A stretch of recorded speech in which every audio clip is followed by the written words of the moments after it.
Good morning friends, সকলে কেমন আছো? আশা করি খুব ভালো আছো, আমিও ভালো আছি। আবার একটা নতুন দিন নিয়ে তোমাদের সামনে হাজির হলাম। তো আশা করি সকলেই খুব ভালো আছো। চলো আজকে তোমাদের সাথে দিনটাকে শেয়ার করে নিই। তো দেখো আমি ওদিকে স্নান টান করে এসে এই যে মাছটাকে নুন হলুদ দিয়ে তেলে ছেড়ে দিলাম। ওদিকে মাছটা ভাজতে ভাজতে আমি ততক্ষণ আমার ঘরের বিছানাটা ঝেড়ে নিয়ে, এবার মেয়ে আর মায়ের ঘরের বিছানাটা ঝেড়ে, দাদার ঘরের বিছানাটাও ঝেড়ে নিয়ে এদিকে দেখো চলে আসলাম। একদিকে ডাল হচ্ছিল আর একদিকে হচ্ছে মাছ ভাজা হচ্ছে। তো দুদিকে বসিয়ে দিয়েছি গ্যাসে। তো আর এদিকে আমি রেডি করে নিচ্ছি কচুর লতিটা। ভাপিয়ে নিয়েছি আমি, তার মধ্যে দিয়ে দিলাম রসুন, পেঁয়াজ, আদা, জিরে, নুন, হলুদ, চিংড়ি মাছ কাটা, পেঁয়াজ কুচিয়ে, তার মধ্যে একটু কাঁচা তেল দিয়ে মাখিয়ে একটু ঢেকে রেখে দিলাম। এইদিকে দেখো মাছের ঝোলটা হচ্ছে আর ডালটাতে জল দিয়ে ফুটিয়ে নিয়ে নামিয়ে নেওয়া হলো। এই দেখো উচ্ছে, আলু, সজনের ডাঁটা দিয়ে মাছের ঝোলটাকে কষাতে। আর এদিকে দেখো আমার মেয়ে গান শিখছিল একটু, তাই আমি গিয়ে দেখে আসলাম। এই দেখো মাছের ঝোলটা হয়ে গেছে। এবার দেখছি মা এদিকে দিয়ে দিচ্ছে কচুর লতিটা, উনুনে দিয়ে দিয়েছে। আমার যেহেতু ওইদিকে মেয়েকে দেখছিলাম গানের দিকটা, তাই মা এদিকে দিয়ে আমি মাকে আবার বললাম তুমি সরে যাও, আমি দেখি। এই দেখো দেখছিলাম সেদ্ধ হয়ে গেছে নাকি, একটু নুন কম হয়েছিল, তাই এখানটায় নুন দিয়ে দিচ্ছিলাম। এই দেখো নুন দিচ্ছি। এবার এটাকে নেড়ে চেড়ে ঢেকে আবার বসিয়ে দিলাম। এবার ওটাকে নামিয়ে নিলাম। আমার লতিটা হয়ে গেছে, পরে আমি এখানে দিয়ে দেবো। তেল গরম করতে দিয়েছি, ঢ্যাঁড়সটা ভাজবো, তাই দেখছিলাম তেলটা গরম হয়ে গেছে। পেঁয়াজগুলোকে আলাদা করে দিলাম, কারণ পেঁয়াজ আর ঢ্যাঁড়স একসাথে দিলে পেঁয়াজগুলো পুড়ে যাবে। তাই এ দেখো পেঁয়াজটা পরে দিলাম আমি। আমার ভাজা কমপ্লিট হয়ে গেল, দিয়ে দিয়েছি। এবার বাড়িতে দুটো বাচ্চা থাকে ভাড়া, তাদেরকে ডেকেছিলাম আজকের দিনটা ওদের সাথে একটু শেয়ার করে নেওয়ার জন্য, যে একসাথে খাওয়া দাওয়া করতে সবারই ভালো লাগে, স্পেশাল ডেতে অবশ্যই। তো বড়ও ওদিকে খেতে দিয়ে দিয়েছি, তাই দেখাচ্ছিলাম। ভাত, ঢ্যাঁড়স আলু ভাজা ছিল, টক ডাল ছিল, কচুর লতি দিয়ে চিংড়ি মাছ দিয়ে ভাপা ছিল, আর ছিল কাতলা মাছের ঝোল, আমের চাটনি, আর লাস্ট পাতে ছিল পাঁপড় ভাজা। তো আজকে আমার এইটুকুই দুপুরবেলা থালিতে ছিল। তো তোমরা কে কী রান্না করেছো একটু জানিও।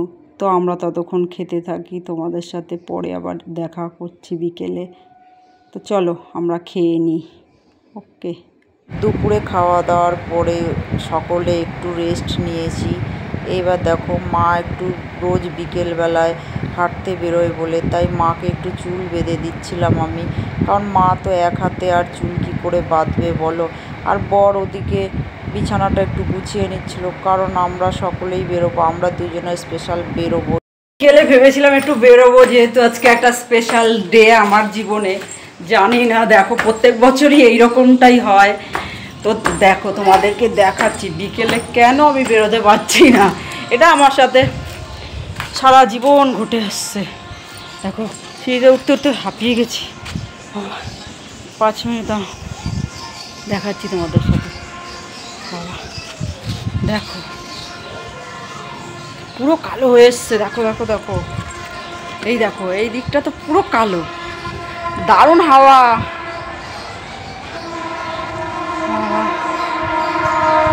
দেখেছো আমার বেরোনো হলো না। ওই দেখো দিচ্ছে, আমি তো মুগ্ধ হয়ে গেছি। এই আবহাওয়া খুব এনজয় করছিলাম। এরকম ঝড় বৃষ্টি নেমে আসছিল, তবু আমরা দেখো ছাদে পাশের বাড়ির দিদিটাকে হাই করে দিলাম। তো কথা বলছিলাম। এই দেখো কি বলছিলাম বলো তো, বলছিলাম এত সুন্দর আবহাওয়া, মনে হয় ঘরে ফিরতেই ইচ্ছা করছিল না, ছাদেই থেকে যাই। এই দেখো দেখেছো আমার লিলিপুট চলে এসছে দৌড়াতে দৌড়াতে, 2-4 জনকে নিয়ে আরও সাথে করে চল।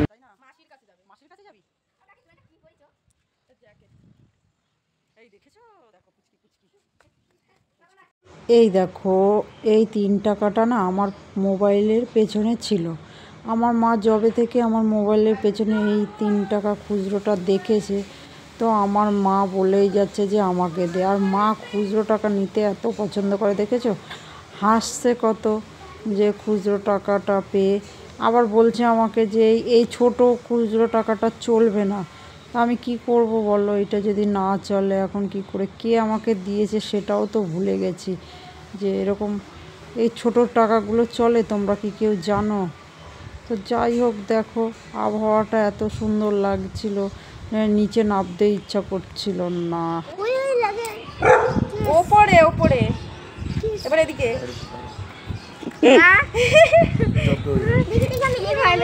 না না দেখ কি করতে হবে। যেতেই হবে,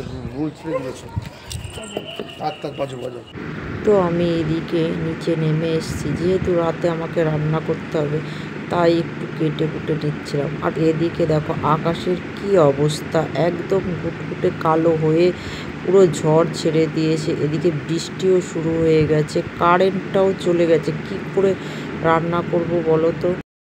তো আমাদের এদিকে দেখো কত ঝড় বৃষ্টি হচ্ছে, তোমাদের কোথায় কোথায় বলো ঝড় বৃষ্টি হচ্ছে? আমাদের এখানে প্রচণ্ড ঝড় বৃষ্টি হচ্ছে, প্রচুর প্রচুর হচ্ছে ঝড় বৃষ্টি। ভিজে গেছো তো তুমি?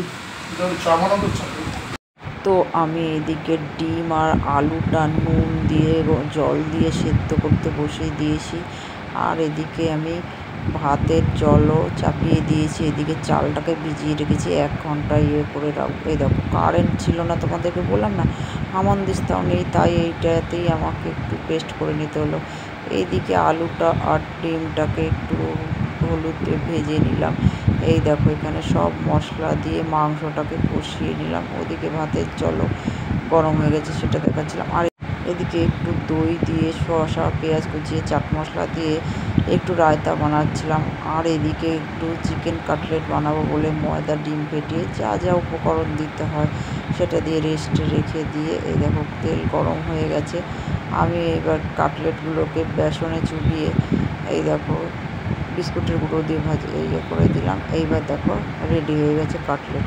এদিকে আমার বিরিয়ানিরও পালা সাজানোর, এই যে সাজিয়ে নিচ্ছি দেখো একে একে। আমার না ডেচকিটাতে হচ্ছিল না, তা হাঁড়িতে ট্রান্সফার করে দিয়েছিলাম, আমার বড় হাঁড়িতেই ঠিক ছিল। এই দেখো তো আমার বিরিয়ানিটা রেডি, প্লেটে পেরেও নিয়েছি। টাটা, আবার নেক্সট ভিডিওতে দেখা হবে।